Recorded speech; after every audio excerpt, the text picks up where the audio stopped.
വീടിൻ്റെ തെക്കു പടിഞ്ഞാറ് മൂല കന്നിമൂല നഷ്ടപ്പെട്ടു പോയിട്ടുണ്ടെങ്കിൽ കലഹം ഉണ്ടാവും. വീടിൻ്റെ ബെഡ്റൂമിൽ ഒരു 3-4 കോമ്പിനേഷൻ ആണെങ്കിലും ആ റൂം കലഹമായിരിക്കും. വടക്ക് കിഴക്ക് ഭാഗത്ത് പ്രധാന വാതിലുകളുള്ള 10 വീട് അറിയാമെന്നുണ്ടെങ്കിൽ അവരെ ഒന്ന് എടുത്ത് പരിശോധിച്ച് നോക്കൂ. ഈ വർഷം അവർ പലതരത്തിലുള്ള പ്രശ്നങ്ങളും നേരിട്ടുകൊണ്ടിരിക്കുന്നതായിട്ട് നിങ്ങൾക്ക് കാണാൻ പറ്റും. ചില വീടുകളിൽ പറയുന്ന ഒരു പരാതി എന്ന് പറഞ്ഞാൽ, സാറേ വീട്ടിൽ വന്ന് കയറി കഴിഞ്ഞാൽ ഭയങ്കര കലഹമാണ്, പുറത്തേക്ക് പോയിട്ട് വരുമ്പോഴത്തേക്ക് ഒരു കുഴപ്പമില്ല, വളരെ സന്തോഷത്തോടെ പോവും, വീട്ടിൽ വന്ന് കയറോ അപ്പോൾ വഴക്കാം. ഇത് വാസ്തുദോഷം കൊണ്ടാണോ എന്ന് ചോദിച്ചാൽ അങ്ങനെ വാസ്തുദോഷം കൊണ്ട് വരാനുള്ള സാധ്യത ഉണ്ട്. അതിന് 3-4 കാരണങ്ങളുണ്ട്. ഒന്നെന്ന് പറഞ്ഞു കഴിഞ്ഞാൽ, വീടിൻ്റെ തെക്കു പടിഞ്ഞാറ് മൂല കന്നിമൂല നഷ്ടപ്പെട്ടു പോയിട്ടുണ്ടെങ്കിൽ ഇത്തരത്തിലുള്ള കലഹം ഉണ്ടാവും. ഭാര്യ-ഭർത്താവിൽ അഭിപ്രായ വ്യത്യാസങ്ങളും വഴക്കും ഉണ്ടാവും. 2, വീടിൻ്റെ ഫ്ലൈയിങ് സ്റ്റാർ അനുസരിച്ചിട്ട് വീടിൻ്റെ പ്രധാന വാതിലിൽ ഒരു 4-3 കോമ്പിനേഷൻ ആണെങ്കിലും ഉറപ്പായിട്ടും അവിടെ കലഹം ഉണ്ടാവും. കലഹം മാത്രമല്ല, കേസുകൾ വരെ ഉണ്ടാവും. എന്ത് കോമ്പിനേഷനാണ്? 4-3, 4-3 എന്ന് പറയുന്നൊരു കോമ്പിനേഷൻ വന്നിട്ടുണ്ടെങ്കിൽ ഉണ്ടാവും. അത് എങ്ങനെ കണ്ടുപിടിക്കാം എന്ന് ചോദിച്ചു കഴിഞ്ഞാൽ, അതിന് നല്ല വിദഗ്ധനായ ഒരു ഫെങ്ഷി കൺസൾട്ടൻ്റെ സേവനം നിങ്ങൾക്ക് ആവശ്യമുണ്ട്. തെക്കു പടിഞ്ഞാറിൻ്റെ ദോഷം കണ്ടുപിടിക്കാൻ അത് വേണമെന്നില്ല, ദിക്കറിഞ്ഞാൽ മാത്രം മതി. അങ്ങനെയാണ് അത് കണ്ടുപിടിക്കാം. അപ്പോൾ അങ്ങനെയാണെങ്കിൽ നമുക്കിതിന് രണ്ടിനും എന്ത് പരിഹാരം എന്ന് ചോദിച്ചു കഴിഞ്ഞാൽ, മൂന്നാമതൊരു കാര്യം കൂടെ പറയാം. വീടിൻ്റെ ബെഡ്റൂമിൽ ഒരു 3-4 കോമ്പിനേഷൻ ആണെങ്കിലും ആ റൂം കലഹമായിരിക്കും.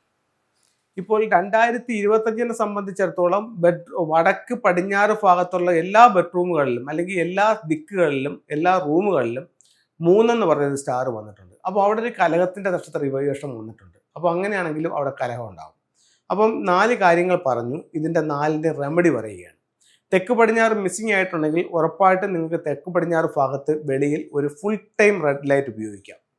തെക്ക് പടിഞ്ഞാറ് സൗത്ത് വെസ്റ്റ് കോർണറിൽ വീടിൻ്റെ വെളിയിലായിട്ട് ഫുൾ ടൈം ഒരു റെഡ് ലൈറ്റ് ഉപയോഗിക്കാം. 2, നിങ്ങളുടെ എൻട്രൻസിൽ അങ്ങനെ ഒരു സ്റ്റാർ വന്നിട്ടുണ്ടെങ്കിൽ ഒരു 4 സ്ക്വയർ ഫീറ്റിൻ്റെ ഒരു റെഡ് മാറ്റ് അവിടെ ഉപയോഗിക്കാം. അത് കഴിഞ്ഞ് നിങ്ങളുടെ ബെഡ്റൂമിൽ വന്നിട്ടുണ്ടെങ്കിൽ അവിടെ നിങ്ങൾക്ക് ഒരു ഫയർ ബോൾ ഉപയോഗിക്കാം, അല്ലെങ്കിൽ 4 സ്ക്വയർ ഫീറ്റിൻ്റെ റെഡ് മാറ്റ് ഉപയോഗിക്കാം.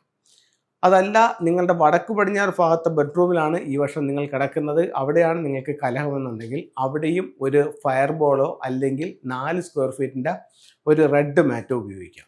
അപ്പോൾ ഇത്തരത്തിലുള്ള കാര്യങ്ങൾ ചെയ്തുകൊണ്ട് നിങ്ങളുടെ ദോഷങ്ങളെ കുറയ്ക്കാനായിട്ട് ചൈനീസ് വാസ്തുകലയായ ഫെങ്ഷിയിലൂടെ സാധിക്കുന്നതാണ്.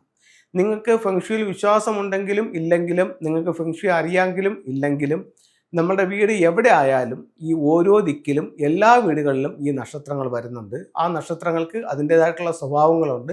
അതവിടെ കാണുക തന്നെ ചെയ്യും. നമ്മൾ ഒരുപക്ഷെ അറിയാതെ പോകുന്നു എന്ന് മാത്രം.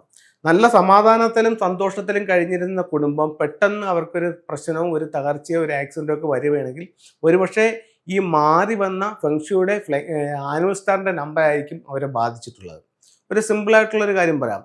ഇപ്പോൾ ഈ വർഷം 2025 വടക്ക് കിഴക്ക് ഭാഗത്ത് 5 എന്ന് പറഞ്ഞിട്ടൊരു നക്ഷത്രം വന്നിട്ടുണ്ട്. 5 എന്ന് പറയുന്നത് ടോട്ടൽ ലോസിൻ്റെ ഒരു സ്റ്റാറാണ്. അപ്പം വടക്ക് കിഴക്ക് ഭാഗത്ത് പ്രധാന വാതിലുള്ളവരെ ഈ വർഷം ഇത് സാരമായ രീതിയിൽ ബാധിച്ചിട്ടുണ്ട്. നിങ്ങൾക്ക് വടക്ക് കിഴക്ക് ഭാഗത്ത് പ്രധാന വാതിലുകളുള്ള 10 വീട് അറിയാമെന്നുണ്ടെങ്കിൽ അവരെ ഒന്ന് എടുത്ത് പരിശോധിച്ച് നോക്കൂ. ഈ വർഷം അവർ പലതരത്തിലുള്ള പ്രശ്നങ്ങളും നേരിട്ടുകൊണ്ടിരിക്കുന്നതായിട്ട് നിങ്ങൾക്ക് കാണാൻ പറ്റും. ഇതല്ല, നിങ്ങൾ കണ്ടുകൊണ്ടിരിക്കുന്ന നിങ്ങൾക്കാണ് വടക്കിഴക്ക് ഭാഗത്ത് പ്രധാന വാതിൽ, അതല്ലെങ്കിൽ അവിടെ ഒരു ബെഡ്റൂം ഉണ്ട്, ആ ബെഡ്റൂമിലാണ് നിങ്ങൾ കിടക്കുന്നതെങ്കിൽ ഉറപ്പായിട്ടും ഇത്രയും പ്രശ്നങ്ങളെ നിങ്ങളെ ബാധിച്ചിട്ടുണ്ടാവാം. അപ്പോൾ ഇതിനെല്ലാം നമുക്ക് ഫെങ്ഷിയിൽ പരിഹാരങ്ങളുണ്ട്. ഈ പ്രശ്നങ്ങളെ നേരത്തെ കൂട്ടി മനസ്സിലാക്കാനും അതിന് വേണ്ടുന്ന പരിഹാരങ്ങളും ചെയ്യുകയാണെങ്കിൽ ഈ പ്രശ്നം ഇത്രയും രൂക്ഷമാവാതെ അതിനെ തടയിടാനുള്ളതും അതിൻ്റെ ദോഷങ്ങളെ കുറയ്ക്കാനുള്ള മാർഗങ്ങൾ ഫെങ്ഷിയിലുണ്ട്. പക്ഷെ നമുക്ക് അറിയാമെങ്കിലും അറിഞ്ഞൂടെങ്കിലും ഉറപ്പായിട്ടും അതാത് സ്റ്റാറുകൾ അതാത് ഡയറക്ഷനിൽ വരിക തന്നെ ചെയ്യും. ഫെങ്ഷിയുടെ ചില ടൂളുകളിലേക്ക് നമുക്ക് പോകാം. ഇതൊരു 5 എലമെന്റ് പഗോഡ എന്ന് പറഞ്ഞിട്ടൊരു ടൂളാണ്. ഞാനിപ്പോൾ 2025 കാര്യം നിങ്ങളോട് സംസാരിച്ചു. ഈ 2025 നോർത്ത് ഈസ്റ്റ് ഭാഗത്ത് 5 എന്ന് പറയുന്നൊരു സ്റ്റാർ വരുമെന്ന് ഞാൻ നിങ്ങളോട് പറഞ്ഞു. ഈ സ്റ്റാർ വരുമ്പോൾ ഇപ്പോൾ ജനുവരി ആണ് പുതുവർഷം തുടങ്ങുന്നത്. ഫെബ്രുവരി 4-ാം തീയതിയാണ് ഈ സ്റ്റാർ അവിടെ വന്നിരിക്കുന്നത്. നമ്മളൊരു കാര്യം ചെയ്യാം, നമുക്കിതിനെപ്പറ്റി അറിയാം. നമ്മുടെ വീടിൻ്റെ പ്രധാന വാതിൽ വടക്കിഴക്ക് ഭാഗത്താണ്.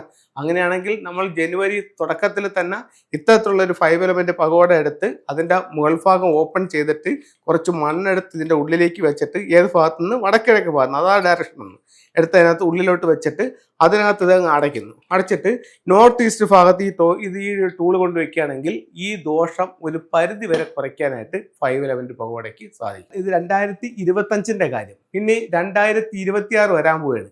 2026 ഈ സ്റ്റാർ ഫെബ്രുവരി 4-ാം തീയതി നോർത്ത് ഈസ്റ്റിൽ നിന്ന് മാറി വരുന്നത് ഓരോ വീടിൻ്റെയും സൗത്തിലാണ് വരുന്നത്. അപ്പോൾ വരുന്ന വർഷം 2026 എന്ന് പറയുന്നത് സൗത്ത് പ്രധാന വാതിലുള്ളവർക്ക് ഏറ്റവും മോശമായിട്ടുള്ളൊരു വർഷമായി തീരാനുള്ള സാധ്യത വളരെ വളരെ വളരെ കൂടുതലാണ്. അപ്പോൾ നിങ്ങൾക്ക് ഇപ്പോഴേ ജനുവരിയിലെ ചെയ്യാൻ പറ്റുന്ന റെമഡി എന്ന് പറയുന്നത് ഒരു 5 എലമെന്റ് പഗോഡ വാങ്ങിച്ച് പ്രധാന ഡോറിന്റെ സമീപത്ത് വെക്കുക. നിങ്ങൾക്ക് റെഡ് മാറ്റാണ് അവിടെ കിടക്കുന്നതെങ്കിൽ ഉറപ്പായിട്ടും ആ റെഡ് മാറ്റ് അവിടെ നിന്ന് ഒഴിവാക്കുക. നാച്ചുറൽ ഉലുവാണ്. ഇത് ഹെൽത്ത് മെച്ചപ്പെടാൻ വേണ്ടിയിട്ട് ബെഡിന്റെ സമീപത്ത് വെച്ച് കിടക്കാം, പില്ലോയുടെ സമീപത്ത് വെച്ച് കിടക്കാം. വീട്ടിലേക്ക് കടന്നു വരുന്ന നെഗറ്റീവായിട്ടുള്ള എനർജികളിൽ നിന്നും വീടിനെ സംരക്ഷിക്കാൻ വേണ്ടിയിട്ട് ഇത്തരത്തിലുള്ളൊരു ക്വാൻ കിങ്ങിന്റെ സ്റ്റാച്ചു വാങ്ങിച്ച് മെയിൻ ഡോറിലോട്ട് വെക്കുക. ഇദ്ദേഹത്തിന്റെ കയ്യിൽ ഇത്തരത്തിലുള്ളൊരു വാളും ഉണ്ടായിരിക്കും.